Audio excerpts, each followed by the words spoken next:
ሰላም ጤና ይስጥልኝ። በዓለም ዙሪያ የምትገኙ የእግር ኳስ አፍቃሪያን የቻናላችን ቤተሰቦች ዛሬ በለንደንና በፓሪስ መካከል ትልቅ የእግር ኳስ የኃይል ሚዛን ሊቀይር የሚችል እጅግ አስደንጋጭ ሰበር መረጃዎችን ይዘንላችሁ ቀርበናል።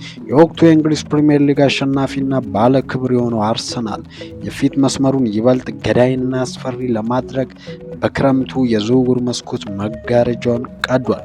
መድፈኞቹ ፒኤስጂ ፈረንሳዊውን ድንቅ የክንፍ መስመር ኮከብ ለማምጣት በይፋ ቀጥተኛ ድርድር የጀመሩ ሲሆን ዝውውሩ በአስቸኳይ ለመፈጸም የ100 ሚሊዮን ዩሮ ግዙፍ ይፋዊ የዝውውር ጥያቄ ለፈረንሳዩ ክለብ አቅርበዋል። ወደ ታክቲካዊ ትንተናው እና ወደ ዝውውር ዝርዝር ሁኔታ ከመግባታችን በፊት ግን አንድ አጭር ነገር እላችኋለሁ። ጥራትና ታማኝነት ያላቸውን የዝውውር ወሬዎችን፣ የእግር ኳስ ትንተናዎችንና ትኩስ ስፖርታዊ መረጃዎች በፍጥነት ለማግኘት ቪዲዮ ላይክ ማድረጋችሁን ቻናሉን ደግሞ ሰብስክራይብ ማድረጋችሁን አትርሱ እያለን ወደ ዋናው ጉዳይ እንገባለን።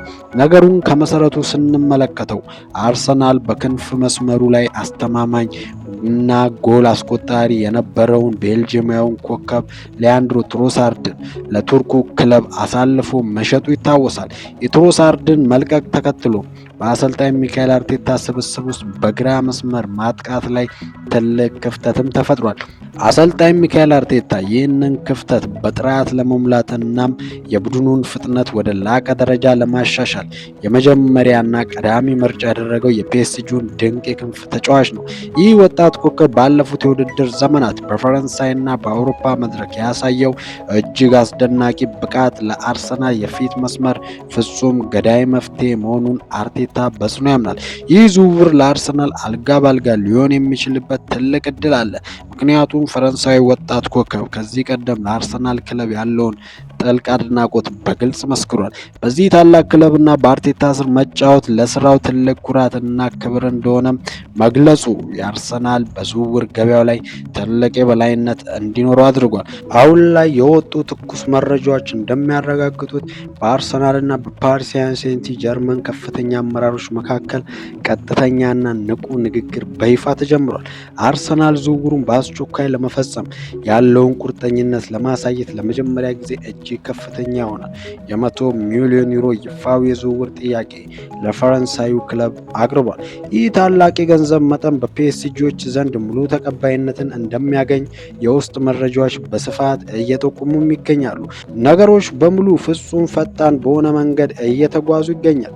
ስምምነቱ በሚቀጥሉት ጥቂት ቀናት ውስጥ ሙሉ በሙሉ ተጠናቆ ተጫዋቹ በለንደን ከተማ በሚገኙ ይፋዊ የሕክምና ምርመራውን ሜዲካል ቴስት እንደሚያደርግ ከፈረንሳይና ከእንግሊዝ የሚወጡ ጋዜጠኞች በስፋት እየዘገቡት ይገኛሉ። ተጫዋቹ ወደ ኤሚሬትስ ከመጣ አርሰናል በግራ መስመር ላይ ፍጹም ሊገመት የማይችል እጅግ ፈጣንና ኳስ አታሎ በማለፍ ተከላካዮችን የሚያስጨንቅ ገዳይ የፊት መስመር ባለቤት ይሆናል። ይህ ዝውውር መድፈኞቹ የፕሪሚየር ሊጉ የበላይነታቸውን ለማስቀጠል እናም የአውሮፓ ሻምፒዮንስ ሊግ ዋንጫን ወደ ለንደን ለማምጣት ያደረጉትን ትልቅ ኢንቨስትመንት ተደርጎም ተወስዷል። ውድ የስፖርት አፍቃሪያን የዛሬው እጅግ አጓጊና አስደሳች ሰበር መረጃችን ይህንን ይመስል ነበር። እናንተስ ምን ታስባላችሁ? ይህ አዲስ ፈራሚ በ100 ሚሊዮን ዩሮ ወደ አርሰናል መምጣቱ የሊያንድሮ ትሮሳርድ ክፍተት ሙሉ በሙሉ ይተኳል? አሰልጣኝ ሚካኤል አርቴታስ በዚህ የክረምት ዝውውር ላይ የወሰደው ውሳኔ ትክክል ነው? ያላችሁን ታክቲካዊ አስተያየት በኮሜንት መስጫው ላይ አጋሩን። ቪዲዮ ላይክ ማድረጋችሁንና ለሌሎች ደጋፊዎች ሼር ማድረጋችሁን እንዳትረሱ። በቀጣይ የዝውውር አዳዲስ መረጃዎች ሲደርሱ በሌላ ቪዲዮ እስከምንገናኝ ድረስ ቸር ሰንብቱ።